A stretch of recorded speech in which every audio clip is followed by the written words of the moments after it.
बिस्मिल्लाहिर्रहमानिर्रहीम। बिस्मिल्लाहिर्रहमानिर्रहीम। रब इश्रह ली सदरी व यस्सिर ली अमरी वहलुल उक़दतम मिन लिसानी यफ़क़हू क़ौली।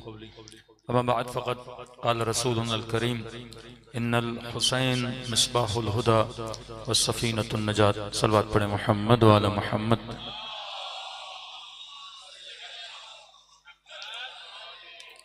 दुआ है परवरदिगार आलम हम सब की इबादतों को अपनी बारगाह आली में कबूल फरमाए और जो मकसद ज़िंदगी मकसद इबादत लेकर फ़र्श अज़ा पे आते हैं खुदा उन मकासद में भी हम सबको कामयाबियाँ कामरानियाँ नसीब फरमा दे। रोज़ाना दावत जज्बे हुसैनी के उन्वान से गुफ्तगू हो रही है कि आखिरी ज़माने में खुदा उम्मतों को जिस चीज़ के ज़रिए से दावत देगा वो जज्बे अबा अब्दुल्लाह हुसैन है।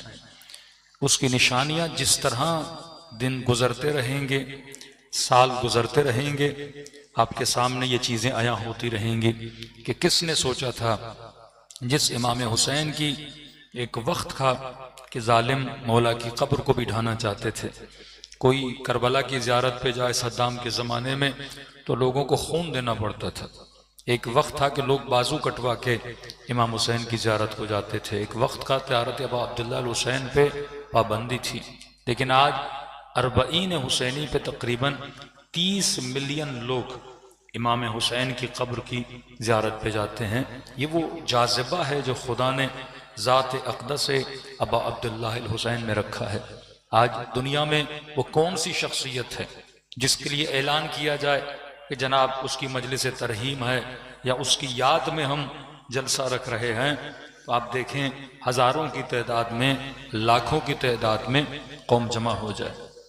यहाँ तक कि जिन्होंने मुल्कों की बुनियाद रखी, मतलब पाकिस्तान की बुनियाद कायद आज़म ने रखी, या कोई जलसा रखे कि जनाब कायद आज़म की याद में एक मजलिस हो रही है, एक महफिल लगाई जा रही है, 10 दिन उनकी याद में हम महफिल रख रहे हैं। अल्लामा इकबाल की याद में कितनी तारीख में बड़ी हस्तियां गुजरी हैं। इंडिया में बोला जाए गांधी की याद में हम रख रहे हैं, कितने हजार लोग जमा होंगे। और लोगों को जमा करने के लिए गवर्नमेंट अपनी पूरी मशीनरी लगाती है। त्यौहार मनाने के लिए बसें भेजी जाती हैं, पैसे दिए जाते हैं, बिरयानियां बांटी जाती हैं ताकि एक अच्छा सा जलसा हो, मजमा लगे। लेकिन यहाँ सिर्फ हुसैन का नाम काफी है। यहाँ कोई बसें नहीं भेजता, यहाँ किसी को मिन्नतें नहीं करनी पड़ती कि जनाब मजलिस है आप 2 मिनट के लिए आ जाओ, आपकी हाजिरी हो जाए। ये कौन है जो आपको खींच के फर्श अज़ा पे लाता है? ये वही जज्बे अबा अब्दुल्लाह हुसैन है। उलमा फरमाते किसी को हिदायत भी देनी है, कोई आपका बरादर जो शियों को नहीं मानता, सिर्फ उसे एक बार करबला ले जाओ, सिर्फ बोलो जनाब एक बार आप करबला आ जाए। ये जितने प्रोपेगंडे करबला के लिए मजलिस के लिए किए जाते थे उसकी बुनियाद यही थी। इनके मुफ्ती जानते हैं, इनके मौलवी जानते हैं कि हमारे बच्चे अगर एक दिन मजलिस हुसैन में भी चले गए, अगले दिन उसे कोई ले जाने वाला नहीं, वो खुद हुसैन के पास चल के जाएगा। ये कशिश है अबा अब्दुल्लाह हुसैन के जिक्र की। तभी यानी कितना नॉनसेंस फतवा है कि जिसकी न हदीस है, न रिवायत है, न कुरान। कितना नॉनसेंस फतवा है कि अगर आप अलम के नीचे से गुजरो तो निकाह बातिल हो जाएगा। यानी आज जिसने 2 दर्जे भी फ़क़ाहत के पढ़े हों, किसी मदरसे में पढ़ा हो, किसी हदीस के दर्स में उसने शिरकत की हो कि जनाब कोई रसूल खुदा की हदीस तो दिखा दो। क्या रसूल के ज़माने में बनी उमैया के परचम नहीं थे? अबू सुफियान जब दुश्मन था तो क्या उनके परचम नहीं थे? क्या रसूल ने कभी ये कहा कि जो उनके मोहल्ले से गुजरेगा उनका निकाह बातिल हो जाएगा? जो उनके परचमों, दुश्मनों के परचमों से, यहूदियों के परचमों के नीचे से गुजरेगा, निकाह बातिल हो जाएगा। लेकिन फतवा का बेस आपने देखना है। ये क्यों कहा कि परचम के नीचे से गुजरोगे तो निकाह बातिल हो जाएगा? क्योंकि एक शिया का घर है, एक अहले सुन्नत भाई का घर है। ऑफिस में बैठते हो शिया, सामने मसलन अहले सुन्नत है, कोई बरेलवी है, कोई अहले हदीस है। मुख्तलिफ मकातिब के लोग एक एक मोहल्लों में रहते हैं। ये कराची में जो चेंज आया कि शिया एक आबादी से निकलकर दूसरी आबादियों मुंतकिल हुए, इसके पीछे एक सोच है, इसके पीछे एक फिक्र है। कि शियों ने मोहल्ले निकाल दिए। अंचोली गिंचोली क्यों बना, न्यू रिजविया क्यों बना, ओल्ड रिजविया क्यों बना, गुलिस्तान सोसाइटी क्यों बनी। आप मुख्तलिफ इलाकों से निकलकर जानबूझ के शियों को महदूद किया गया। लेकिन एक नक्शा तो वो बनाता है ना, एक नक्शा खुदा बनाता है। ये वो जिक्र ही नहीं है जिसको महदूद किया जाए। जिक्र हुसैन पानी की तरह है, आप महदूद करोगे तुम्हारी सद्दें टूट जाएंगी, तुम्हारे दरवाजे टूट जाएंगे। पानी अपना रास्ता खुद ढूंढ लेता है।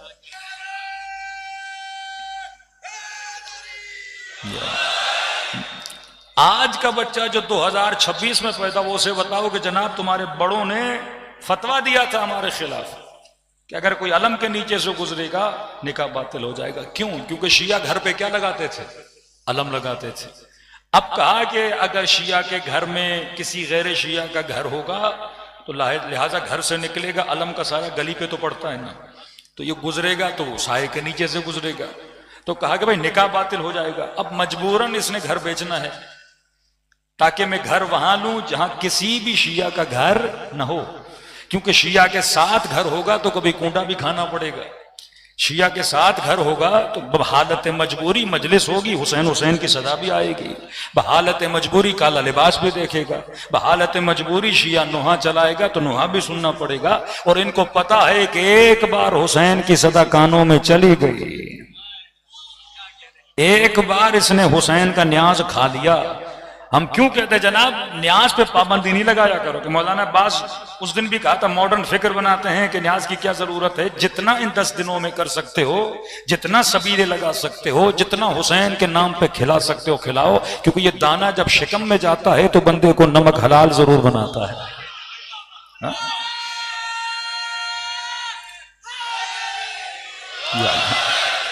जानबूझ के ऐसे फतवे बनाए गए ताकि शियों से दोस्तियां न करें, शियों से रिश्तेदारियां न करें, शियों के साथ इनके घर न हो। कहां फिर महफूज है। बंदा जब नूर में नहीं होगा तो फिर नूरानी तो नहीं बनेगा ना। जब चिराग के नीचे आएगा तो उसे चिराग का एहसास होगा। कि कुरान की आयत बड़ी अजीब है कि खुदा कहता है कि ये कुफार चाहते हैं लयुत्फऊ, अल्लाह के नूर को अपनी फूंक से बुझाएं।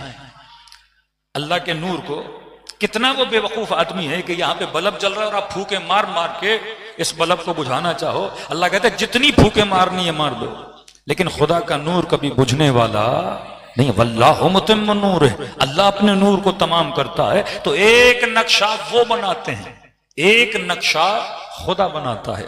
उन्होंने बड़ी कोशिश की, शिया से दूर तो अज़ा से दूर, अहले बैत के चाहने वाले से दूर तो मजलिस से दूर। अब कितने लोगों को हम जानते हैं जो सिर्फ दोस्तियों में शिया बने। एक शिया जवान के साथ दोस्ती थी, लिहाजा अच्छे दोस्त, नेक दोस्त की कोशिश होती है, नहीं कि सिर्फ चाय के ढाबों पे जाके चाय पियो या घूमने फिरने के लिए जाओ। एक दोस्त का दूसरे दोस्त पर हक यह है कि उसे फर्श अज़ा हुसैन इब्न अली पर लाओ। यूनिवर्सिटी में आपके दोस्त होंगे, कॉलेज में आपके दोस्त होंगे, सोशल फ्रेंड्स आपके होंगे। कोशिश करो भाई आधा मिनट, 2 मिनट, 10 मिनट हुसैन के फर्श अज़ा पे लाओ। कि जनाब मरी का ट्रिप भी लगा लिया, इधर उधर भी चले गए, उसे को भाई मुसलमान तो हो ना, नवासे रसूल को तो मानते हो ना, मोहब्बत अहले बैत का सवाल तो हर किसी से होगा ना। कि कुल ला असअलुकुम अलैहि अजरन इल्ला अल मवद्दत फिल कुर्बा। तो कहा जनाब तुर्की का ट्रिप भी लगा लिया, हर जगह का लगा लिया, चलो पैसे नहीं है 70% आप कर दो, 30% हम देते हैं। या आप दोस्त पे एहसान करो कि आओ मैं तुझे एक सफर हुसैन की करबला लेकर जाता हूं। अच्छे दिनों में उसे करबला ले जाओ। जब जरिए अबा अब्दुल्लाह हुसैन को देखेगा, वल्लाह जब ज़ियारत हुसैन करेगा। आगाए अबुल हसन इस्फहानी और आगाए खानसारी फरमाते हैं जो एक बार हुसैन को देख ले, खुदा उसके दिल में नूर हिदायत को क्या करता है, जारी कर लेता है। क्योंकि खुदा ने जाज़िबा रखा है, अबा अब्दुल्लाह हुसैन की शख्सियत में जाज़िबा रखा। और जाज़िबा क्यों रखा? क्योंकि मजलिस अज़ा मुक़द्दमे ज़हूर है। ज़हूर होगा, होता ही नहीं अगर फर्श अज़ा ना होता। मजलिस अज़ा है जो आज आपकी तरबियत कर रही है। आज किसने इमाम ज़माना को देखा है?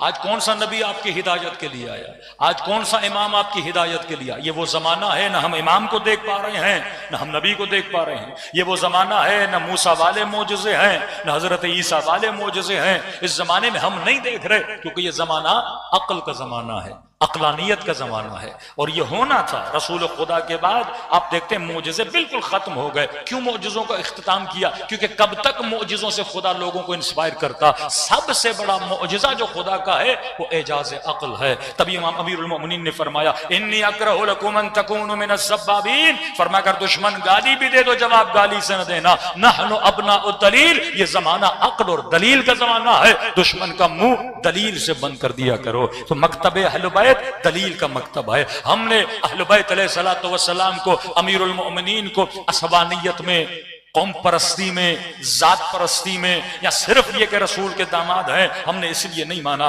अमीरुल मोमिनीन को इसलिए माना क्योंकि अली इमाम अक्ल है। अक्ल का तकाजा है कि इंसान किसे माने? अमीरुल मोमिनीन को माने। अब मैंने कहा 14 साल इन्होंने उम्मत को बेवकूफ बनाया। 14 साल रसूल ने गदीर में अली का हाथ बुलंद किया, फरमाया मन कुन्तु मौला फहाज़ा अलीयुन मौला, और कहा कि आज के दिन कुफार मायूस हुए। क्यों मायूस हुए? शैतान क्यों मायूस हुआ? क्योंकि निजाम इलाही का झंडा रसूल खुदा ने किसको दिया? अमीरुल मोमिनीन को दिया। अब इन्होंने अहले बैत को दीवार से लगाने की कोशिश की। अब जाहिर है एक निकम्मा आदमी कुर्सी पे बैठ जाए, एक कामयाब आदमी को उतार कर आप एक स्कूल के टीचर बन जाएं और आपसे पहले कोई काबिल आदमी था, आपको नहीं, ऐसे सारे काबिलों को निकालो और जितने मैट्रिक फेल हैं उन्हें स्कूल में टीचर लगा दो। तो ये बंदा जो लीगल नहीं है, इसको पता है कि मैं काबिल नहीं हूं, मैं साहिब सलाहियत नहीं हूं, लेकिन मैं आ गया हूं। यजीद जैसा निकम्मा, हारून जैसा निकम्मा, अमीन जैसा निकम्मा, मोतसिम जैसा निकम्मा, ऐसे लोग मुसलमानों के हाकिम बने। अब अपनी हाकिमियत के लिए कोई लीगल दलील तो उनको चाहिए ना। देखिए शहबाज शरीफ निकम्मे हैं या कामयाब, आपको बेहतर पता है। जब एक आदमी निकम्मा हो, वो अपने आप को लीगल करने के लिए कुछ तो करेगा ना, कोई कानून बनाएगा, कोई अपने लिए कानून साजी करेगा।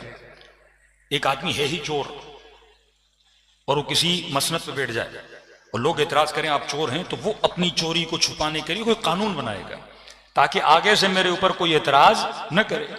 आधे से ज्यादा सियासतदानों ने कोर्ट में केस किया हुआ था आर्टिकल 6 के बारे में।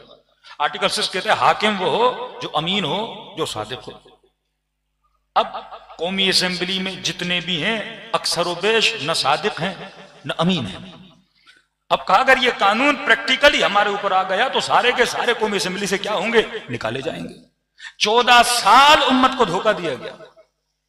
अब अगर अहले बैत को हटाना है और मैं उस कुर्सी पे बैठ रहा हूं तो पूछने वाले तो कहेंगे भाई शुजाअत में भी अली ज्यादा, हिल्म में भी अली ज्यादा, ताकत में भी अली ज्यादा, इल्म में भी अली ज्यादा, अखलाक में भी अली ज्यादा, हसब में भी अली तुझसे बेहतर, नसब में भी अली तुझसे बेहतर। तो सवाल तो होगा कि आप अली को हटा क्यों रहे हो? और अपने आप को लीगल दिखाने के लिए इन्होंने फिर रसूल खुदा की हदीसें जाल करना शुरू कर दी। इसकी छोटी सी दलील यह है, सही बुखारी सही मुस्लिम के, बुखारी का लिखने वाला लिखता है मैंने इतनी हजार हदीसों को छानबीन करके मैंने ये हदीसें दी और मेरे नजर में ये हदीसें सही हुस्सनद हैं, सही हदीसें हैं, और ये सारी हदीसें सही हुस्सनद नहीं है। जब आप किसी हदीस को सही कहते हो और किसी हदीस को सही नहीं कहते हो, इसका मतलब इतनी बड़ी तादाद में झूठी हदीसें बनाई गई। अब सवाल है क्यों बनाई और किसने बनाई? रसूल खुदा पे झूठ बांध बांध के झूठी हदीसें बनाई। और इस पे क्या यकीन है कि जिन्हें आप सही और सनद कह रहे हो वो यकीनन सही भी हैं कि नहीं है? क्योंकि इंसान खता तो कर सकता है, कोई हदीस को ला दे और कहे कि रसूल खुदा से है, बाद में न हो। इतनी मशहूर हदीस कि जिसने अक्के की प्याज मक्के में खाई वो जन्नती है। कितनी सस्ती जन्नत बना दी। और उस जमाने का मुसलमान प्याज खरीद भी रहा था, किसकी लालच में? जन्नत की लालच में। क्योंकि मुआशरा आकिलाना मुआशरा नहीं है। इससे यह नहीं पता कि जन्नत प्याज की वजह से नहीं मिलती। इन अक्रमकुम इंदल्लाहि अतकाकुम, जन्नत अमल की वजह से मिलती है। तो प्याज की लालच में जन्नत के पीछे भागने वाले और हैं और करबला में कुर्बानी देने वाले और हैं। इतनी सस्ती न खुदा की जन्नत है कि प्याज बेच के जन्नत दे दो। लेकिन इतनी हदीसें बनाई, इतनी हदीसें बनाई सिर्फ और सिर्फ इसके लिए कि अहले बैत रसूल को हक के हुकूमत न दिया जाए। अब कहा जनाब हम तो आके कुर्सी पे बैठ गए। अब बैठा है उस इंसान में कई बुरी आदतें भी हैं, शराब भी पीता है, फासिक भी है, फाजिर भी है, अयाशियों का शौक भी है, कनीजे खरीदने का रखने का शौक भी है, गुलाम पालने का शौक भी है। तो का एक हदीस लगा दो ना कि रसूल खुदा ने फरमाया अगर हाकिम फासिक भी हो, फाजिर भी हो, शराबी भी हो, तुम्हें हक नहीं उसके खिलाफ क़ियाम करो। सिर्फ ये नहीं कि चलो क़ियाम नहीं करते लोग, हमारे पीछे बातें तो करते हैं ना। तो एक और हदीस काट दो कि रसूल खुदा ने फरमाया कि हाकिम फाजिर भी हो, फाजिर भी हो, फासिक भी हो, तुम्हें हक नहीं अपनी निजी महफिलों में उसकी गीबत भी करो, जहन्नमी बन जाओगे। यानी आप आपस में भी ये नहीं कह सकते कि जनाब उसने 2 रकत को 4 पढ़ा दिया, आपस में भी नहीं कह सकते उसने जुमे की नमाज बुध के दिन पढ़ा दी।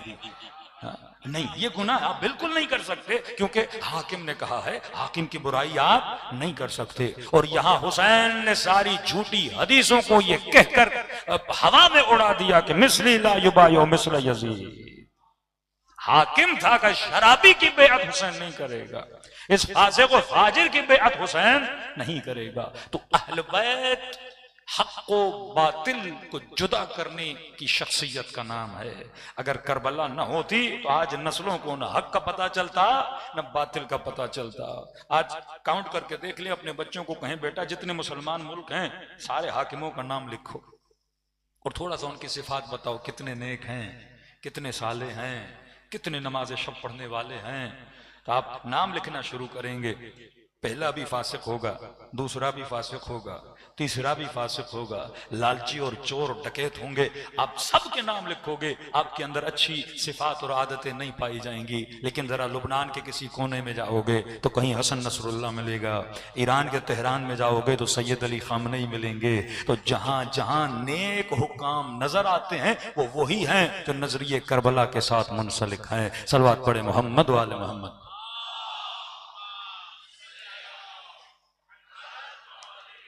ये आपके फिका की खूबसूरती और हुस्न था जो फिका अहले बैत से मिली। कि कई जवान जब सफर पे जाते हैं कि मौलाना नमाज के लिए, कहते मौलाना हमारे अहले सुन्नत के भाइयों में खूबी है। मैंने कहा कौन सी? कि हम सफर पे जाते हैं, वो 10 लोग हों 15 लोग हों, ये नहीं देखते कौन है क्या है। एक बंदा ऐसे खड़ा हो जाता है आगे और अल्लाह अकबर करता है, जमात की नमाज होती है, सवाब कमाता। हम शिया 4-5 होते, जमात होती नहीं है, हर कोई अलग अलग पढ़ रहा होता है। मैंने कहा हुस्न है कि नहीं है वो आपको पता होगा, लेकिन एक हुस्न फिक्र अहले बैत हमारे यहाँ। मैंने कहा मसाइल हसास बड़े हैं, हम फूंक फूंक के कदम उठाने वाले हैं, हम बड़ी तहकीक के बाद किसी का चुनाव करते हैं, इंतखाब करते हैं। मैंने कहा हमने इमाम भी उसे बनाया जो आदिल और मासूम हो, हम पेश इमाम भी उसे बनाते हैं जो आदिल हो। हमारे यानी हर किस्म का बंदा आ गया, शरीयत का ख्याल नहीं, चेहरे पे दाढ़ी है कि नहीं है, कुछ पता ही नहीं है किसी बंदे का, करत सही है कि नहीं है, हलाली है कि नहीं है, कुछ नहीं पता हमें। और हम के जनाब आगे खड़े हो जाओ तो जो मासूम 7 मिनट की नमाज के लिए किसी गुनहगार को तेरा लीडर पसंद न करें, ये हुस्न है मकतब अहले बैत का। जिस आदमी ने मुझसे बात भी नहीं करनी, बस आगे खड़ा होगा और कहेगा अल्लाह अकबर, अब मेरी नयाबत में हम सूरा पड़ेगा कि हम बर्दाश्त नहीं करते कोई गुनहगार तेरे सामने खड़ा हो, क्योंकि हम तुम्हारी नस्लों के लिए रोल मॉडल बनाते हैं। किसी ऐसे को रोल मॉडल न बनाना जो गुनहगार हो, क्योंकि तू इमामत का मानने वाला है, ज़आमत का मानने वाला है। ये वो नस्ल है जिसने ज़हूर इमाम ज़माना की तैयारी करनी है। हमने किसी ऐसे को हाकिम भी नहीं माना जो फासिक हो, जो फाजिर हो। ये करबला ने दर्स दिया, ये फर्श अज़ा ने शऊर दिया, ये जवानों की फिक्र को इतना बुलंद किया कि आज पूरा मुआशरा इस्लामी फासिकों की हुकूमत में जिंदगी गुजार रहा है। लेकिन शिया की फिक्र यह है हम किसी भी फासिक को अपना हाकिम तस्लीम करने के लिए तैयार नहीं है। सलवात पढ़े मोहम्मद वाले मोहम्मद पर।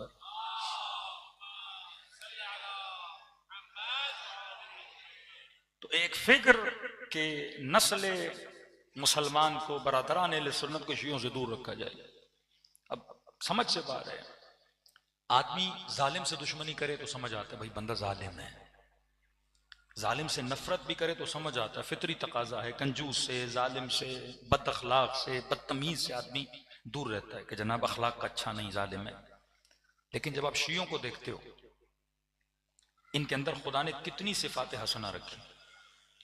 जो रोडों पे सबील लगा के लोगों को पानी पिलाएं। हाँ, प्यासे को पानी पिलाना अच्छी सिफत है, भूखे को खाना खिलाना अच्छी सिफत है, इज्जत और एहतराम से फर्श अज़ा पे बिठाना अच्छी सिफत है। दुनिया की कौन सी कौम है जो इतना खिलाए जितना शिया खिलाता है? दुनिया की कौन सी कौम है? दुनिया में पैसे से खिलाया जाता है ना, यहां फ्री में हम बांटते हैं, क्या हो खाओ। अब खिलाने वाले से कैसी दुश्मनी, पिलाने वाले से कैसी दुश्मनी? बिल्कुल वैसी दुश्मनी है जैसे अमीरुल मोमिनीन मुल्ला हसन से क्यों दुश्मनी की?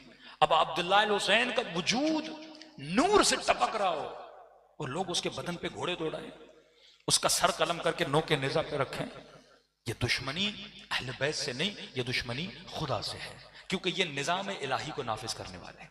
इतने इस्लामी मुल्क दुश्मनी ईरान से क्यों है?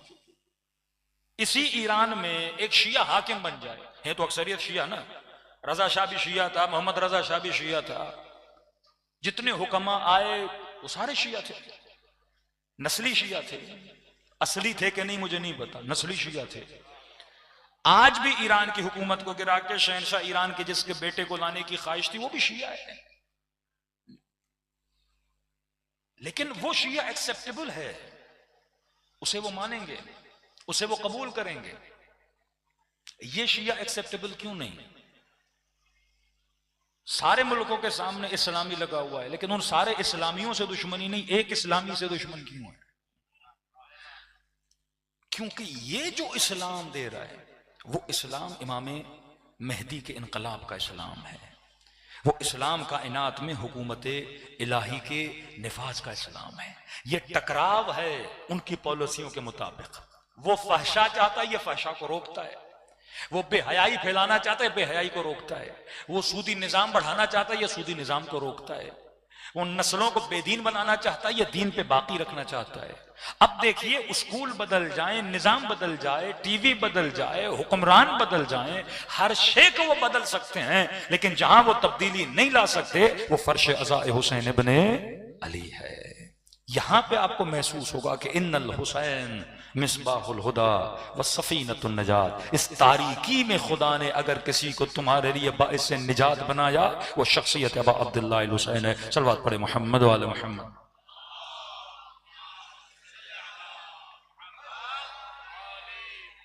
एक छोटा सा इशारा, फिर मैं अपने मौजू की तरफ जाऊं। आज कराची में कई मीटिंग्स हुई उलमा के दरमियान, और उसमें एक बहस छिड़ी कि भाई मजालिस का टॉपिक क्या होना चाहिए। आज मौलवियों में, खतीबों में एक झगड़ा है कि ये पढ़ना चाहिए, ये नहीं पढ़ना चाहिए, मिंबर से अमरीका का नाम नहीं लेना चाहिए, मिंबर से इसराइल का नाम नहीं लेना चाहिए, मिंबर से सियासी गुफ्तगू ना हो, यहाँ सिर्फ हुसैन हुसैन हुसैन। अब कुछ लोगों ने हुसैन समझाई नहीं, वो इमाम हुसैन को 61 हिजरी में कैद करना चाहते हैं, बंद करना चाहते हैं, और खुदा हुसैन को कायनात के कोने कोने तक पहुंचाना चाहता है। CIA के, MI6 के, सावाक की एजेंसियों के लीक्स में मौजूद है कि बाकायदा बजट बनाया जाता है कि किस तरह उस अज़ाए हुसैनी को रोका जाए जो अज़ाए हुसैनी हमारे अज़ाइम को रोकती है। जो अज़ाए हुसैनी जो हम एजेंडे देते हैं कि मैंने SDGs, आप जाके नेट पे पढ़ें, अक़वाम मुत्तहिदा ने जो कवानीन पास किए कि हर मुल्क ने उस कानून को अपने मुल्क में नाफिज करना है। आज आप अलल ऐलान खुल खुल के इतनी इसराइल की मुखालिफत करें तो आपको अंदाजा हो जाएगा। हिडनली जो एग्रीमेंट्स हर मुल्क के हुक्मरान, क्योंकि नहीं करें तो ये मजबूर हैं, आपको कर्जे नहीं मिलेंगे, आपके मुल्क नहीं चलेंगे, वो सारी टेक्नोलॉजीज अपने हाथ में रखना चाहते हैं। मुल्क पेट्रोल निकालेगा, लेकिन उस पेट्रोल के फ्यूल को साफ करने की जो फैक्ट्री और इंडस्ट्री है वो उनके हाथ में है, वो बंद कर देंगे, पाइपलाइंस बंद कर देंगे, आपकी बैंकिंग को बंद कर देंगे। वो क्यों नहीं चाहते कि एक मुल्क इतना आजाद हो कि हर चीज जो बनाए वो उसकी अपनी चीज हो। निजाम को कंट्रोल कैसे करेंगे? माल के जरिए से, कि आखिरी जमाने में दीन हुम दनानीरुहुम, लोगों का दीन और ईमान पैसा बन जाएगा। पहले जमाने में जो मामलात थे वो सोने और चांदी से थे। आज जो आप मामला करते हैं नोट से करते हैं। नोट पे एक दस्तखत होता है स्टेट बैंक का, वो एक कसमनामा होता है कि हम कसम खा के कहते हैं इस नोट की इतनी वैल्यू है, आप मान लो कि 100 रुपए का कागज है, इसकी इतनी वैल्यू। वो भी झूठ होता है, वो भी झूठ होता है कि इसकी इतनी वैल्यू है और आप इससे खरीदो फरोख्त कर सकते हो। अब वो सारे कागज के पीछे डॉलर है, डॉलर के पीछे सोना है, और सोना तो अभी है भी नहीं, फेक डॉलर्स मार्केट में वो गवर्नमेंट बनाती जा रही है। पूरा निजाम जो आप पेट्रो और डॉलर की बात करते हैं, पूरा निजाम इसके पीछे, पूरी दुनिया को इन्होंने डॉलर के जरिए से कंट्रोल किया। इसकी डॉक्यूमेंट्रीज नेट पे पढ़िए, नौजवान जाके पढ़ें कि किस तरह डॉलर के जरिए से इन्होंने पेट्रोल को कंट्रोल किया, और पेट्रोल को किस तरह कंट्रोल किया। बाकायदा डील हुई 100 साल 200 साल, वो मुल्क जो पेट्रोल निकालते हैं कि आप आज के बाद जिस भी इंसान को पेट्रोल बेचोगे, आप शर्त रखोगे कि हम अपना पेट्रोल सिर्फ एक करेंसी में बेचेंगे, और वो कौन सी है? डॉलर की करेंसी है। और पूरी दुनिया की बैंकिंग के निजाम को इन्होंने इस तरह से कंट्रोल किया। अब यहां पे एक निजाम खड़ा है, यहां पे एक फिक्र खड़ी है कि जो हम इनके निजाम को नहीं मानते, जो आप दावेदार हैं कि हम निजाम इलाही को दुनिया के कोने कोने में नाफिज करना चाहते हैं, तो कुछ लोग फिक्र इमाम हुसैन को महदूद करना चाहते हैं कि भाई मजलिस हुसैन का टॉपिक क्या होना चाहिए। एक लिस्ट निकली और उसमें बताया गया कि जनाब मजलिस में तरबियती पैगाम भी होगा, मजलिस में ये भी होगा, अमीरुल मोमिनीन की जंगों का जिक्र भी होगा, सब कुछ होगा। अब हर नुक्ते के पीछे एक फिक्र है। कल मैं रहबर मुअज्जम की तकरीर का छोटा सा हिस्सा सुन रहा था। रहबर फरमाते हैं अक्सर अखबार एक जुमला आम कर रहे हैं कि एक्सट्रीमिस्ट लोग अच्छे नहीं हैं, एक्सट्रीमिस्ट जिसको आप इंतहा पसंद कहते हैं। तो रहबर मुअज्जम ने कहा कि हम भी कहते हैं कि इंतहा पसंद अच्छा नहीं होता। इफरात और तफरीत खुदा ने मना किया कि दीन में भी इफरात नहीं होना चाहिए और तफरीत नहीं होनी चाहिए, लेकिन कहा कि इस लफ्ज को और इसके मिसदाक को जो वो बता रहे हैं वो गलत है। वो जिसे एक्सट्रीमिस्ट कह रहे हैं वो दीनदार को बोल रहे हैं, इनकलाबियों को बोल रहे हैं, नजरिए रखने वालों को बोल रहे हैं कि जनाब ये तो बड़े एक्सट्रीमिस्ट है। ये एक्सट्रीमिस्ट थोड़ी, ये तो मुतदिल है, तुम बेदीन है, तुझे वो एक्सट्रीमिस्ट लग रहा है। एक खातून कपड़े छोटे पहनती है और जो पूरे कपड़े पहनती है वो कहेगी ये एक्सट्रीमिस्ट, ये ज्यादा पहनती है। भाई तुमने कम पहने हुए, उसने सही पहने हुए हैं। एक जाहिल इंसान आलिम पे उंगली उठा सकता है। अब पहले खुद को तो देखो तुम कहां खड़े हो, क्योंकि तू बेदीन है तुझे दीनदार क्या लगता है? एक्सट्रीमिस्ट लगता है।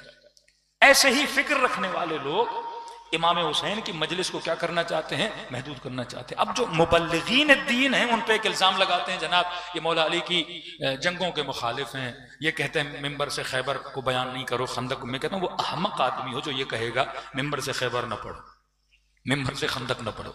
मतलब हिमाकत की इंतहा जो कहे कि अमीरुल मोमिनीन की शुजाअत को मिंबर से बयान करो। कौन सा मुबल्लिग दीन है, कौन सा एक आलिम है आप उसका बयान बता दे कि वो कहे कि मिंबर से खैबर और खंदक न पढ़ी जाए। हमने कभी भी कलाम और फजीलत अहले बैत को महदूद करने का हुक्म या कोई ऐसी बात की नहीं है। हम मद्दे मुकाबिल महदूद किया जाता है। मद्दे मुकाबिल ये बोला जाता है कि मिंबर से सिर्फ और सिर्फ अहले बैत की जंगें पढ़ो और कुछ न पढ़ो, या सिर्फ और सिर्फ वो हदीसें जो अहले बैत की फजीलत में रसूल खुदा ने बयान की हैं, या सिर्फ और सिर्फ मुनाजराती गुफ्तगू करो जिसमें मद्दे मुकाबिल के फिरके को मसलन अपने अकायद के दिफा में गुफ्तगू करो। हम कहते हैं हम महदूद नहीं करते। आप महदूद क्यों कर रहे हो कि सिर्फ ये पढ़ना है और वो नहीं पढ़ना? हम कहते हैं अमीरुल मोमिनीन एक मवाज बहर समंदर बेकरा है। आप अली इब्न अबी तालिब की शख्सियत के हर पहलू को बयान करो।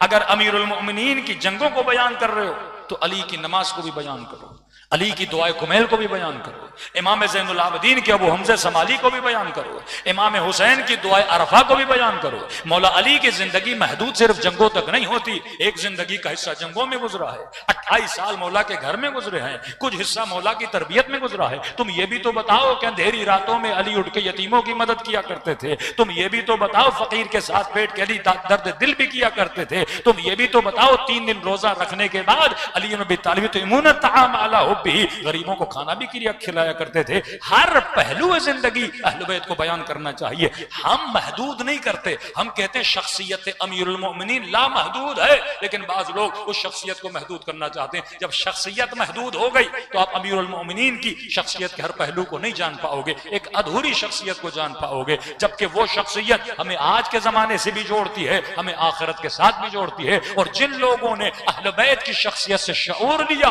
खुदा ने किसी को शहीद ज़िब्ते जाफर बना दिया, किसी को शहीद हुसैनी बना दिया, किसी को सैयद हसन नसरुल्लाह बना दिया, किसी को वक्त का खुमैनी बना दिया और किसी को सैयद अली खामनेई बना दिया और ऐसा बनाया। ये वो शख्सियतें थी जिन्होंने सिर्फ खैबर पढ़ी नहीं बल्कि इन्होंने खैबर शकन मिसाइल बना के वक्त के यजीद के मुंह पे भी मारे।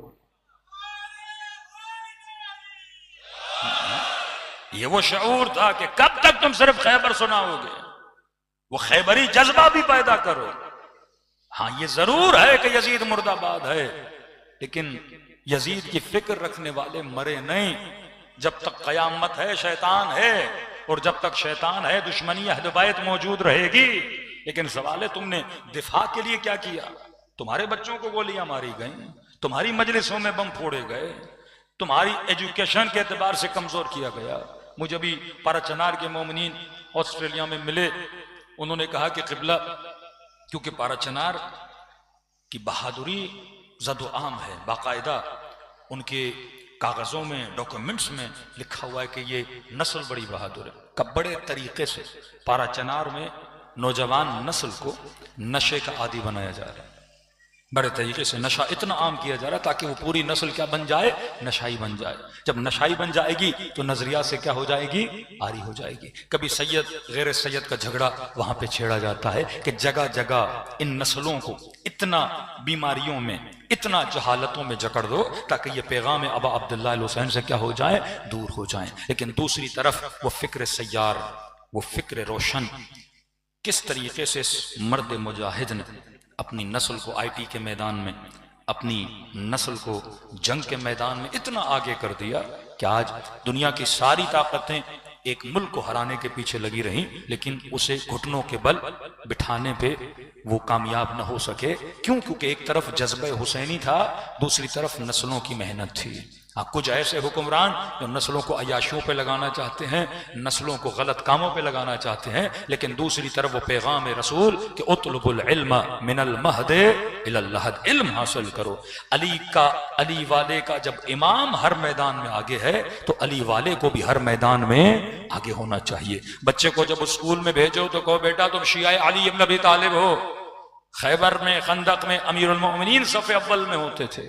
लिहाजा जब हम सुने कि फला स्कूल का बच्चा फर्स्ट आया है तो बेचा मैं तवक्को ये रखता हूं किसका नाम आना चाहिए, अली के मानने वाले का नाम आना चाहिए। नस्ल को डॉक्टर बनाओ तो कहा बेस्ट डॉक्टर्स में किसका नाम आना चाहिए, तुम्हारा नाम आना चाहिए। हर मैदान में, तिजारत के मैदान में, बिजनेस के मैदान में, इबादत के मैदान में, हर मैदान में। क्योंकि अगर अमीरुल मोमिनीन नंबर 1 है तो उसका शिया भी क्या होना चाहिए, नंबर 1 होना चाहिए। और आज वाकईन आपके उलमा ने आपको सुरखरू किया कि नहीं किया? आज किसी से भी पूछें कि अमेरिका का सबसे बड़ा दुश्मन कौन है तो नाम किसका आता है, अहले बैत के चाहने वाले का आता है। इसराइल का सबसे बड़ा दुश्मन कौन है, नाम किसका आता है, अहले बैत के चाहने वाले का आता है। उनकी आंखों का कांटा कौन है, नाम किसका आता है, अहले बैत के चाहने वालों का आता है। आज दुनिया वालों से पूछो फिलिस्तीन की सबसे ज्यादा मदद करने में आगे आगे कौन है, नाम किसका आता है, अहले बैत के चाहने वालों का आता है। आज पूछो मजलूमों के लिए आवाज कौन बुलंद करता है, नाम किसका आता है, अहले बैत के चाहने वालों का आता है। रमजान के महीने में फिलिस्तीनियों के लिए कुद्स की रैली में आगे आगे कौन होता है, नाम किसका आता है, अहले बैत के चाहने वालों का आता है। ये वो किरदार था जो इमाम हुसैन देखना चाहते थे, ये वो अज़ा का जाज़िबा था जो इमाम हुसैन आपके दिलों में पैदा करना चाहते थे। सल्लल्लाहु पढ़े मोहम्मद वाले मोहम्मद पर।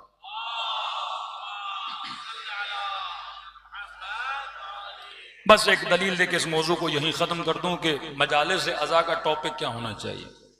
बड़ी बड़ी दलीलें, बड़े बड़े मुफ्ती, बड़ी बड़ी बातें करने वाले आपको मिलेंगे कि भाई पिछले खुतबा ने ये पढ़ा, हमारी तारीख ने ये पढ़ा, बर्रे सगीर में ये हुआ वो हुआ। भाई वो सारी चीजें अपनी जगह। मुझे देखना है एज अ खतीब कि मजलिस में क्या पढ़ना है, मवाद क्या होना चाहिए। देखिए बात करें तो दलील से। हाँ, आपके मौलाना आपकी बात अच्छी नहीं लग रही तो भाई आप दलील दो, अच्छी क्यों नहीं लग रही। और अगर मैं दलील गलत दूं तो आप मेरे साथ बात करो।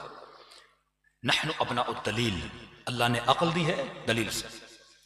तो मुझे देखना है कि मजलिस कैसे पढ़नी चाहिए, मजलिस में क्या बयान करना चाहिए, मजलिस में मौजूआत क्या हो, टॉपिक्स क्या हो। तो मैं कहता हूं सबसे पहले ये देखो कि अली ने मजलिस कैसे पढ़ी। हमने सब कुछ किससे लेना है, अना मदीनतुल इल्म व अलीयुन बाबुहा। मैं ये तो नहीं कहूंगा फला खतीब ने ऐसी मजलिस पढ़ी, बड़े मुक्तदर खतीब थे, बड़े अच्छे खतीब थे, बड़े नेक खतीब थे। मैंने तो ये भी नहीं देखना है इमाम खुमैनी ने मसलन तकरीर में क्या कहा, मैंने तो ये देखना है अमीरुल मोमिनीन ने क्या कहा। फिर ये देखना है कि जिस तरह अली ने कहा फला बंदा उस तरह पढ़ रहा है कि नहीं। रोल मॉडल अहले बैत अलैहिस्सलातु वस्सलाम, जो अहले बैत ने कहा मा आताकुमुर रसूल फखुजू मा नहाकुम, जिससे मना किया फंतहू, उससे रुक जाओ। अब देखने अमीरुल मोमिनीन ने मजलिस के, एआई का जमाना है मेरे जनाब, मेटा का जमाना है, आज बड़ी आसानी से आप दीन पे रिसर्च कर सकते हैं, बड़ी आसानी से और आज के मैं कह रहा हूं टाइम जैसे गुजरता जाएगा अक्ल आपकी वैसे शार्प होती जाएगी। पिछले जमाने में हजरत मूसा ने इज्तिहा बनाया, लोगों ने इस मूसा को नबी माना मोजज़े की वजह से, कल मजलिस में कह चुका, ईसा को नबी माना मोजज़े की वजह से। आपने अली को मोजज़े की वजह से नहीं, अक्ल की वजह से इमाम मानना है। हाँ, यही मोबाइल अगर आज से 1400 साल पहले ले जाते तो मोबाइल बनाने वालों को लोग पूछते कि जनाब ये तो बहुत बड़ा नबी है, कराची में बात करते हैं हैदराबाद तक आवाज चली जाती है, उसके लिए मोजज़ा था। लेकिन आप नहीं मानते हो, आप कहते हैं टेक्नोलॉजी है, इल्म था, आपने बना दी, कोई भी बना सकता है, चाइना बनाएगा, दुनिया के मुख्तलिफ ममालिक, टेक्नोलॉजी है, इसमें ये थोड़ी मैं उसको नबी मान लूं, बिजली जिसने बनाई मैं उसको नबी मान लूं, नहीं, टेक्नोलॉजी है, इल्म है। उतलुबुल इल्म मिनल महद इलल लहद, ये जमाना अक्ल का जमाना है, ये जमाना दलील का जमाना है, और अगर आपको अक्ल से दूर करेंगे तो समझो अहले बैत से दूर हो जाओगे। पहला सवाल, मजलिस अबा अब्दुल्लाह अल हुसैन किस तरह पढ़ी जाए, तो देखना पड़ेगा कि अमीरुल मोमिनीन ने मजलिस कैसे पढ़ी। जवानियों के लिए एक जुमला, उर्दू में हम कहते हैं मजलिस, हालांकि ये लफ्ज गलत है मजलिस के लिए। मजलिस का मतलब है बैठक, क्या है, बैठक। ये जो मैं पढ़ रहा हूं इसको मजलिस नहीं बोलते, उर्फ आम में मशहूर हो गया, आप कहां जा रहे हैं, मजलिस में, तो इसका अगर लफ्जी तर्जुमा होगा तो कहा मैं कहां जा रहा हूं, बैठक में जा रहा हूं। किसकी मजलिस, किसकी बैठक, मजलिस से हुसैन में जा रहा हूं। किसकी बैठक में जा रहा हूं, हुसैन की बैठक में। अरब, ये जो मैं पढ़ रहा हूं इसको अरब खुतबा बोलता है, यहां जैसे आप उर्दू में खिताबत बोलें, खतीब बोलते हैं। खतीब किस चीज से निकला, खुतबे से निकला। ये खतीब है, मतलब क्या देता है, खुतबा देता है। जुमे के दरमियान तकरीरें होती हैं कि नहीं, दो खुतबे, तो हम उसको मजलिस बोलते हैं या खुतबा बोलते हैं। कहते मौलाना ने दो खुतबे दिए, हालांकि वो भी मजलिस है। मजलिस क्यों बोलते हैं, क्योंकि आप सारे बैठ के सुनते हैं तो मजलिस है। लेकिन अगर यहां सारे लोग खड़े हो और मैं मजलिस अबा अब्दुल्लाह हुसैन तो इसको मजलिस नहीं बोलेंगे, बोलेंगे खुतबा हुआ और सारे लोग खड़े होकर इमाम हुसैन का खुतबा सुन रहे थे। लेकिन उर्फ आम में हम मजलिस बोलते हैं। खुतबा क्यों बोलते हैं, क्योंकि हर मजलिस की इब्तदा में वो जाकिर हो, वो मौलाना हो, वो क्या देता है, खुतबा देता है। खुतबा क्या है, यही हम पढ़ते हैं, अल्हम्दुलिल्लाह रब्बिल आलमीन अस्सलातु वस्सलामु अला सय्यदिल मुरसलीन व खातमिन नबिय्यीन। ये क्या है, ये खुतबा है। अब कोई लंबा देते हैं, कोई चौड़ा देते हैं, कोई छोटा देते हैं, कोई बड़ा देते हैं, लेकिन ये खुतबा है। जिस भी महफिल में खुतबा पढ़ा जाए उसे खुतबा बोला जाता है। मजलिस की इस्तिलाह हम खुद इस्तेमाल करते हैं। अब देखना है जो अमीरुल मोमिनीन ने मजलिसें पढ़ी उर्दू की इस्तिलाह में, तो अरबी में बोलेंगे जो अमीरुल मोमिनीन ने खुतबात दिए वो अली की क्या है, मजलिसें हैं। मिंबर कूफा पे बैठे हैं, मजमा बैठा है, तो क्या हुई, अली नबी तालिब की मजलिस हुई। अब खुतबे कहां मिलेंगे, नहजुल बलागा में मिलेंगे। अब देखना है कि अमीरुल मोमिनीन ने मजलिस कैसे पढ़ी, ताकि हम भी अपनी मजलिसों की तरतीब वो बनाएं, ताकि सेकुलर माइंड को जरा चेंज कर सकें, इन लिबरल लोगों को चेंज कर सकें। क्योंकि जब बंदा लिबरल और सेकुलर में जाएगा उसे वो पूरी शख्सियत अली अच्छी नहीं लगेगी। वो कहेगा हाँ खैबर पढ़ो, क्योंकि खैबर से मेरा लेना देना तो है नहीं। खंदक पढ़ो, इससे भी मेरा लेना देना नहीं है। अली की सखावत पढ़ो, उससे मेरा लेना देना नहीं है। लेकिन जहां पे नहजुल बलागा आएगा, अब तेरा लेना देना है अली से। जहां पे मौला गैरत की बात करेंगे, जहां पे मौला हया की बात करेंगे, जहां पे मौला कंजूसों को टोकेंगे, जहां पे मौला बेनमाजियों पे तनकीद करेंगे, जहां पे मौला बेहिजाबों की तनकीद करेंगे, अब मेरा लेना देना आ गया। अब पूरी मजलिस में पढ़ दूं लेकिन मैं दाढ़ी पे न पढ़ूं, तो जिनकी दाढ़ी नहीं वो तो खुश होंगे ना, मौलाना ने आज छेड़ा नहीं। लेकिन यहां मैंने थोड़ा दाढ़ी पे पढ़ा, हर दाढ़ी वाला बेदाढ़ी वाले को देखेगा, देख आज मौलवी तेरे ऊपर पढ़ रहा है। एक नेचुरल है, तो उसको अच्छा नहीं लगे, यार मौलाना ने इतने टॉपिक थे, आज मौलाना ने हमें पकड़ लिया। और कल मैं रिश्वत पे पढ़ूं, और इत्तफाक से आज खतीबों के स्टेज पे कितने सियासतदान आते हैं, है जुर्रत किसी खतीब में, पढ़े रिश्वत पे, पढ़े चोरी पे, पढ़े जुल्म पे, कहेंगे नहीं भाई MNA साहब नाराज हो जाएंगे, अभी अभी ठेका लिया इन्होंने तकरीबन 8-10 करोड़ का घपला किया हुआ है उसमें, और हम पढ़ देंगे तो ये कल से हमारी मजलिस में नहीं आएगा। जज साहब बैठे हैं और इन्होंने इतने पैसे लेके गलत फैसले दे दिए, अब कौन पढ़ेगा? ये जरूरत अली इब्न अबी तालिब को थी कि मिंबर पे जाते थे, तलहा और जुबैर सामने बैठे हैं, एक दिए को बुझाया, दूसरे दिए को जलाया और कहा कि अमीरुल मोमिनीन ये क्यों बुझाया, ये क्यों जलाया? इमाम ने फरमाया ये बैतुल माल के पैसे से था, ये अली के अपने पैसे से खरीदा हुआ तेल है।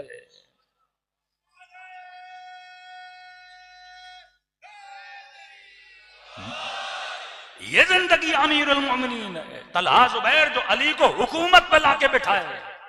आज कोई के जनाब हमने ही तो आपको हुकूमत में जितवाया था, 4 वोट हमने दिए थे, 10 वोट हमने दिए थे, तो कब वोट दिए थे तो दिए थे, लेकिन हम ईमानदारी से पीछे नहीं हटेंगे। अब अमीरुल मोमिनीन के जितने खुतबे आप उठा लें तो उसकी तकसीम बंदी करेंगे, पहले खुतबे में अली ने क्या पढ़ा, दूसरे खुतबे मुत्तकीन, खुतबे शफ़क़िय्या, जितने खुतबे अमीरुल मोमिनीन के आप उठा लें, मौला अली का खुतबा इब्तदा होती है तौहीद परवरदिगार आलम से, इब्तदा होती है खालिक की इबादत से। फिर अमीरुल मोमिनीन माशरे की बुराइयों पे गुफ्तगू करते हैं। फिर अमीरुल मोमिनीन के खत पढ़ें, अमीर शाम को लिखे गए खत जो अली ने लिखे, क्या तनकीद सियासी करते हैं अमीरुल मोमिनीन उसके किरदार पर। फिर अमीरुल मोमिनीन गुज़श्ता खुलफा की खिलाफतों में की गई चीजों का किस तरह जिक्र करते हैं। फिर अमीरुल मोमिनीन कूफे के रहने वाले मर्दों पे किस तरह तनकीद करते हैं कि मैं क्या सुन रहा हूं कि तुम्हारी गलियों में जब तुम्हारी औरतें जाती हैं उनके कांधे तुम्हारे मर्दों से टकराते हैं। अली फरमाते हैं तुम्हारी गैरत को क्या हुआ। फिर कभी मौला कहें अगर किसी यहूदी खातून के पांव से पाजेब को उतार दिया जाए और ये कोई खबर सुन के मर जाए उसकी मौत पे अफसोस न करना। अली जुल्म पे गुफ्तगू कर रहे हैं, अली कभी गैरत पे गुफ्तगू कर रहे हैं, अली कभी हया पे गुफ्तगू कर रहे हैं। एक खुतबा अमीरुल मोमिनीन का नहीं जो अम्र बिल मारूफ से खारिज हो। अब अमीरुल मोमिनीन ने खुतबा दिया, अब अब्दुल्लाह अल हुसैन ने आशूरा के दिन मजलिस पढ़ी, वो खुतबा इमाम हुसैन। बीबी ज़ैनब ने कूफे की बाजार में खुतबा दिया, मजलिस ज़ैनब। दरबार यजीद इमाम ज़ैनुल आबिदीन ने अजान को रोक के खुतबा दिया, वो खुतबा इमाम ज़ैनुल आबिदीन, जहां पे अपनी फजाइल भी बयान करते हैं और साथ में खुदा की फजीलत भी बताते हैं और साथ में अपनी ड्यूटी भी बताते हैं और ये भी बताते हैं कि तुम्हारा फर्ज क्या है। ये वो मजालिस अहले बैत हैं जिससे तुम कौम को दूर कर रहे हो, जिससे तुम नस्लों को दूर कर रहे हो। और नस्लें अगर हुसैन से दूर हो गई तो समझो दीन से दूर हो जाएंगी, और जब दीन से दूर हो जाएंगी ये इमाम जमाना के सिपाही बनने के काबिल नहीं रहेंगे। सलवात पढ़े मोहम्मद वाले मोहम्मद पर।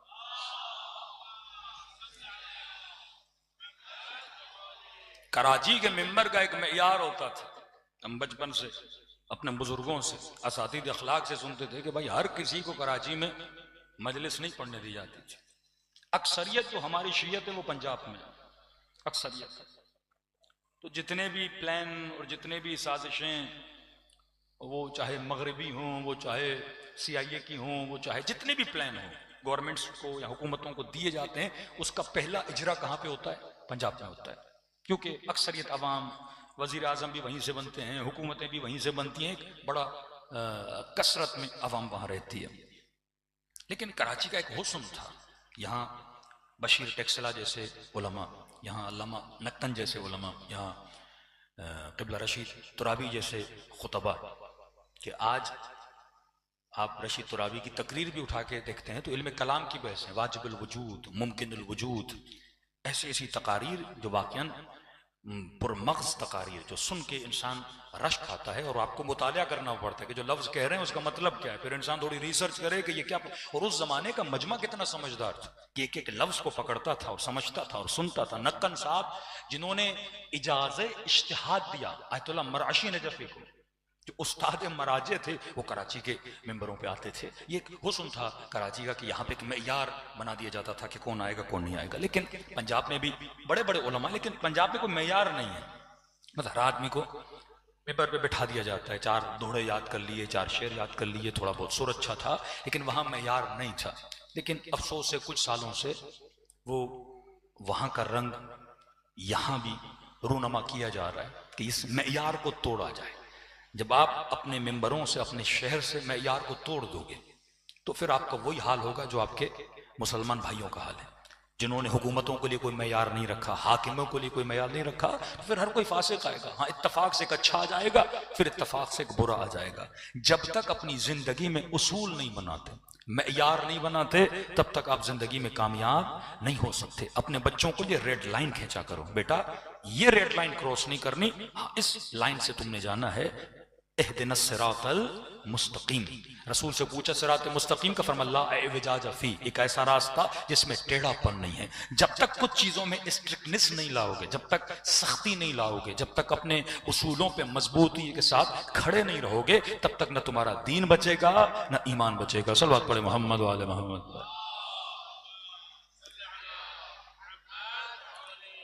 वो अज्जल फरजहुम, इस तरह अब अब्दुल्लाह हुसैन आपको खींच के लाते हैं। लेकिन आगे देखो, माँ आपके लिए खाना बनाएगी, सुफरे पे बिठाएगी, नवाला आपने खुद उठाना है। बहुत ज्यादा कर दे, नवाला उठा के मुंह में डालेगी, चबाना आपने। हुसैन का काम है फर्श अज़ा पे लाना, आपका काम है फर्श अज़ा पे आके अपने वजूद के अंदर वो मारिफ और नूरानियत को पैदा करना। बहुत बड़े आपके मुज्तहिद गुजरे हैं। आज मोर देन 80% आपके मराजे अपनी फ़िक़ाहत, अपना इज्तिहाद इस मुज्तहिद से सीखते हैं और इनके हवाले देते हैं। शेख अंसारी आज से 100 साल और उससे बहुत ज़्यादा पहले गुजरे हैं। कहते शेख अंसारी के ज़माने में आज़रबाईजान से कुछ लोग आए और कहा कि शेख साहब हमें कोई आलिम दें, कोई फ़कीह दें, कोई मुज्तहिद दें। पहले लोग मुज्तहिद लेकर जाते थे, आम मौलवी नहीं लेकर जाते थे।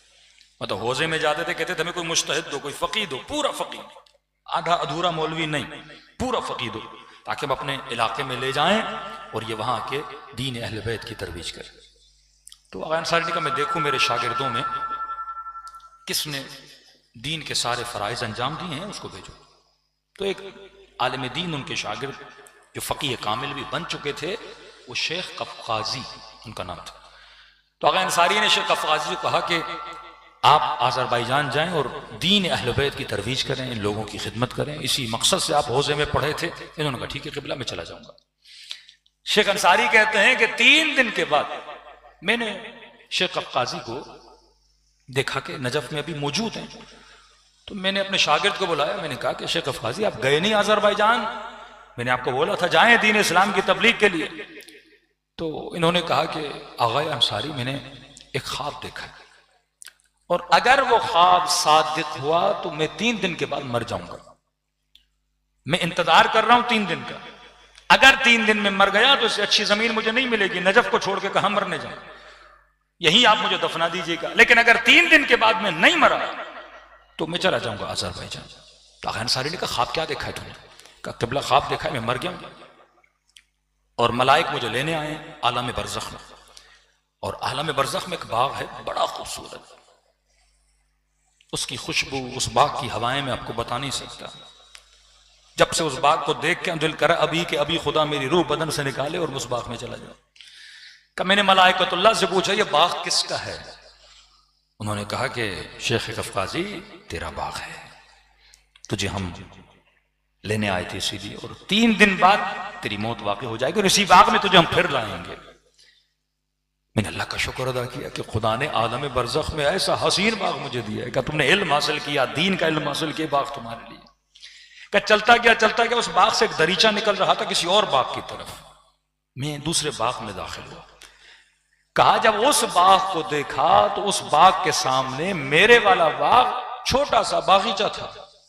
इतना बड़ा बाग, इतनी खुशबुएं, इतने फल उस बाग के अंदर। मैंने कहा या मलाइकतल्लाह ये किसका बाग है? कहा शेख कफ़क़ाज़ी ये आगाए अंसारी का बाग है। तो क़िबला आपका बाग बहुत बड़ा था, मेरा बाग तो छोटा सा बागीचा था आपके बाग के सामने। और क्या बाग था आपका? मैंने कहा हक कि ये बाग शेख अंसारी को मिलना चाहिए। इतने बड़े मुत्तकी, इतने बड़े ज़ाहिद, इतने बड़े फ़क़ीह, इतने बड़े मुज्तहिद, उस्तादुल मुज्तहिदीन है, ये हक है कि उनका बाग हो। का उस बाग से चलते चलते फिर एक दरीचा नजर आया, आगे बढ़ा एक और बाग के अंदर। का क़िबला उस बाग के सामने तो आपका बाग भी बागीचा था। अब मेरे जहन में सवाल पैदा हुआ, मलाइकतुल्लाह ये तो बताओ ये किसका बाग है? पूरे नजफ में, आलम तशय्युअ में अंसारी से बड़ा कोई मुज्तहिद नहीं, कोई मुत्तकी परहेजगार नहीं। ये कौन सा बंदा है जिसका बाग इतना बड़ा कि शेख अंसारी का बाग इसके सामने क्या है? बागीचा है। तो उन्होंने कहा कि आपके शहर में एक मौला हुसैन का जाकिर है, वो जो खतीब हैं, आलिम हैं।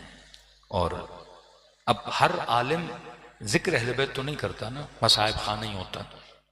अब वो जो आलिम है जो जिक्र अबा अब्दुल्लाह अल हुसैन करता है, ये उसका बाग है। का मैंने एतराज किया, मैंने कहा मलाइकतुल्लाह अंसारी बड़ा या वो? इतना बड़ा मुज्तहिद, इतना बड़ा जाहिद, इतना बड़ा मुत्तकी, उसका बाग बागीचा और इसका इतना बड़ा बाग। का सही कह रहे हो, अंसारी का मकाम बहुत बुलंद है। का फिर इसको इतना बड़ा बाग क्यों दिया? का देखो तुम्हारा बाग तुम्हारा है, शेख अंसारी का बाग शेख अंसारी का है।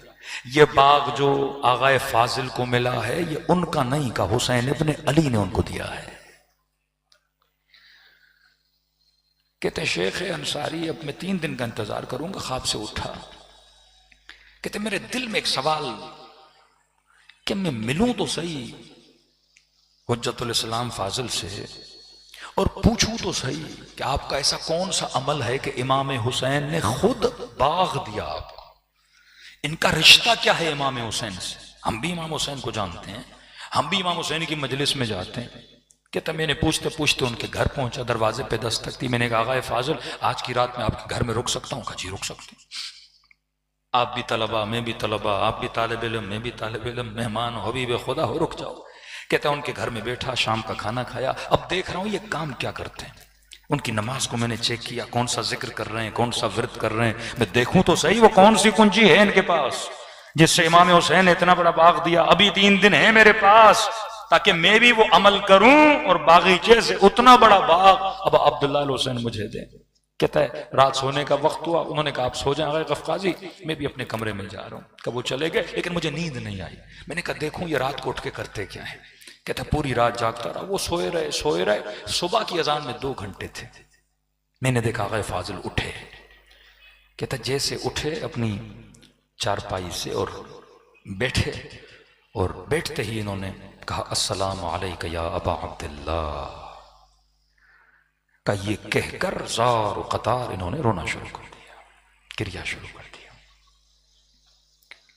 का उठे वुजू के लिए गए, वुजू कर रहे हैं और कह रहे हैं अस्सलामु अलैका या अबा अब्दुल्लाह। रोए जा रहे हैं। मुसल्ले इबादत पर आए, अजान दी, इकामा दिया, रोए जा रहे हैं। नमाज पढ़ी, रोए जा रहे हैं। कहा सुबह की अजान के बाद तक ये इमाम हुसैन पे गिरिया करता रहा। मैं समझ गया जिसका दिल इस तरह हुसैन के लिए तड़पता रहे,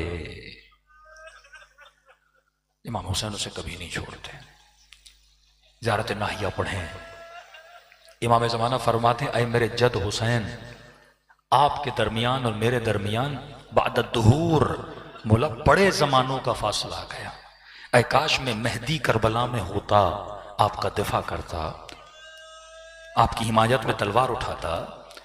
इमाम फरमाते मौला मैं नहीं था करबला में, और मैं इस जमाने के फासले को अपने दिल की तड़प से, अपने गिरिये से पूरा करना चाहता हूं। फरमाते मसाहन व सबाहा, ऐ मेरे जद हुसैन मैं सुबह हो शाम आप पे गिरिया करता हूं। और अजीब जुमला फरमाते मेरे आका हुसैन, मेरे जद हुसैन जब रो रो के मेरी आंखें खुश्क हो जाती हैं, बदलत दुमूअ दमा, मैं खून के आंसू बहाता हूं आप पर। ये रिश्ता अगर इमाम हुसैन के साथ बन जाए ना, तड़प का रिश्ता, तड़प का रिश्ता, कि इंसान हुसैन का नाम सुने तो तड़प उठे, इंसान करबला का जिक्र सुने तो रो उठे। कि 24 घंटा 10 दिन नहीं, पूरी जिंदगी अगर दिल हुसैन के साथ जुड़ा रहे तो वल्लाह कब्र भी आबाद है, बरज़ख भी आबाद है, क़यामत भी आबाद है। तभी फरमाया जो खुलूस दिल से मेरे हुसैन को सलाम करे, खुदा उसे सवाब ज़ियारत हुसैन अता करता है। ये जज्ब जो इमाम हुसैन ने अपनी तरफ आपको किया है, इस जाज़बे से दूर मत जाइएगा। और मुमकिन नहीं कि कोई विलायत हुसैन में है और विलायत हुसैन में रहते हुए कुछ ऐसा करे कि हुसैन से दूर हो जाए। इस पे मैं कल पढ़ूंगा कि जाज़बे के शराइत क्या हैं। दिलों को बैनुल हरमैन ले जाएं, दिलों को करबला की तरफ रवाना करें, ऐसे सलाम करें जैसे 4 साला बच्ची ने किया, ऐसे सलाम करो जैसे ज़ैनब कुबरा ने किया, ऐसे सलाम करो जैसे हजरत हुज्जत करबला में अपने जद मजलूम को सलाम करते हैं सब मिलके। अस्सलामु अलल हुसैन व अला अली इब्न हुसैन व अला औलाद हुसैन व अला अस्हाब हुसैन। सब मिलके अस्सलाम अला हुसैन व अला अली इब्न अला औलाद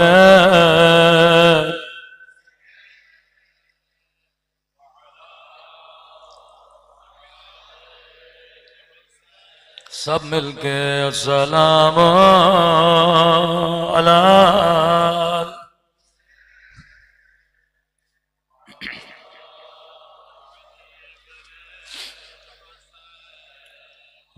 अला औलाद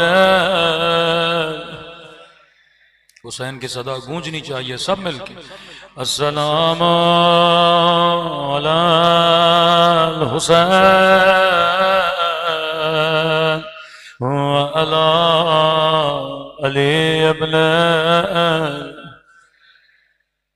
व अला औलाद व अला अस्हाब। मेरा सलाम हो उस यतीमा बच्ची पे जो बाबा बाबा करके जिंदा में चली गई। सही उस सनद रिवायात में है दो बीबियां ऐसी थी जो करबला के बाद ज्यादा जिंदा न रही। एक बीबी का नाम ज़ैनब कुबरा है, एक या 1.5 साल जिंदा रही। वो भी शायद इसके लिए कि हुसैन के पैगाम को ज़ैनब ने पहुंचाना था। दूसरी बीबी नाम सकीना है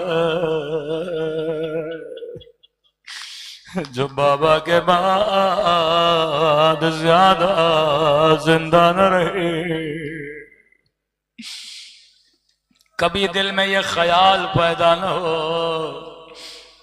कि सकीना भी तेरी बच्चियों की तरह थी।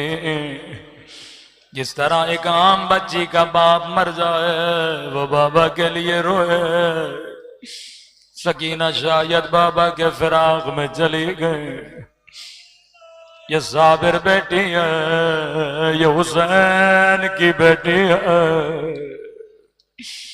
तमाचे खाए सब्र किया, ताजिया ने खाए सब्र किया। हाथों में रस्सियां गर्दन में रस्सी, इस बेटी ने बड़ा सब्र किया। लेकिन कभी सोचा करो ऐसा क्या हुआ सकीना जिंदान में बाबा बाबा करके चले गए।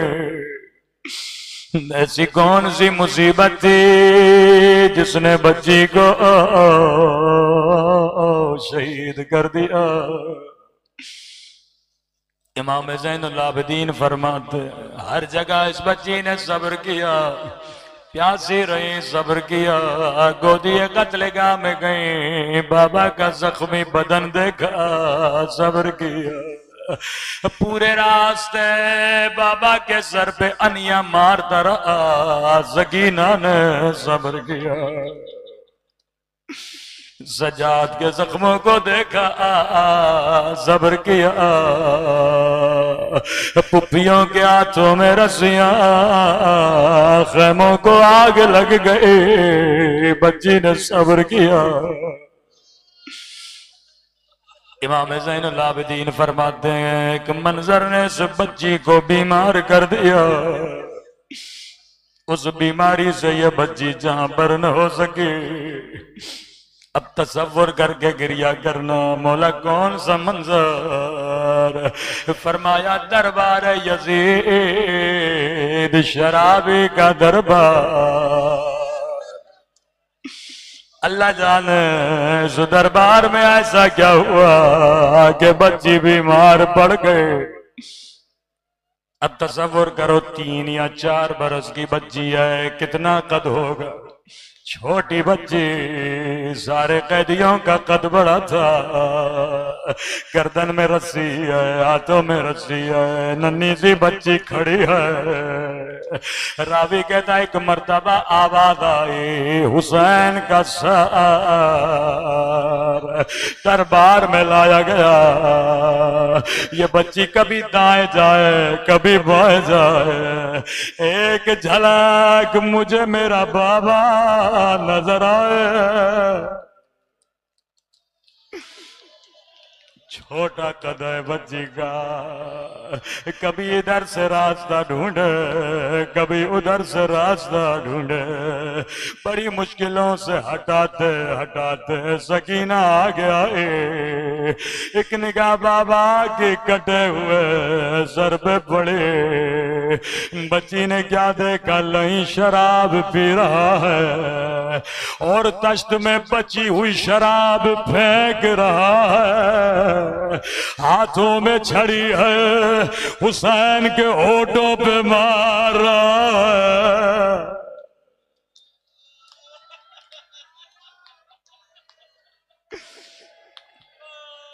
अल्लाह अल्लाह, बच्ची के दिल पे क्या गुजरे। ये वो होंठ है जिन्हें रसूल बोसा दिया करते थे। फरमाया इस मंजर ने सकीना को बीमार कर दिया। इस दिन के बाद बच्ची ने बोला बहुत कम था, रोया बहुत ज्यादा था। एक बच्ची शाम में बीमार पड़ गई, दूसरी बच्ची मदीने में बीमार। कभी अकबर अकबर करके रोती है, कभी बाबा बाबा करके रोती है। आवाज खुदा को उस बीमार बच्ची का वासद है। इमाम हुसैन ने फरमाया अब्बास नाम लिखो, कौन सी बीबियां कौन से बच्चे साथ चलेंगे। गाजी अब्बास नाम लिखते गए। रबी कहता है जैसे सोरा का नाम आया, फरमाया अब्बास मेरी बच्ची बीमार है, सुगरा हमारे साथ करबला नहीं चलेंगे। अब्बास बीबियों को कहो सुगरा की चारपाई घर के सहन में रखे, घर की चाबियां मेरी बच्ची को दे दे। इस बीमार बच्ची को घर के सहन में रखा गया।